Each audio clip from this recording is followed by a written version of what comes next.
நாட்டரசங்கோட்டை அருள்மிகு கண்ணுடைய நாகியம்மன் திருக்கோயிலில் வைகாசி பெருந்திருவிழா கொடியேற்றத்துடன் துவக்கம்.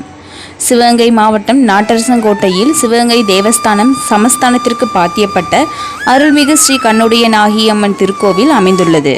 மிகவும் பிரசித்தி பெற்ற திருக்கோயிலில் வைகாசி பெருந்திருவிழா ஆண்டுதோறும் வெகு விமரிசையாக நடைபெறும். 10 நாட்கள் நடைபெறும் வைகாசி பெருந்திருவிழாவினை முன்னிட்டு கோயில் கொடிமரத்தில் சிவாச்சாரியர்கள் கொடியினை ஏற்றினர்.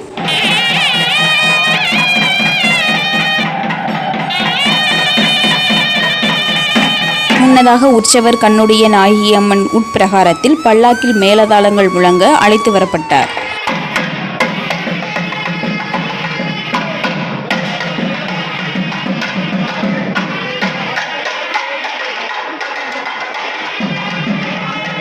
தொடர்ந்து கொடிக்கம்பத்திற்கு அபிஷேகங்கள் செய்யப்பட்டு மலர் மாலைகள் தர்ப்பை புற்களை கொண்டு அலங்கரிக்கப்பட்டு தீப ஆராதனைகள் காட்டப்பட்டது.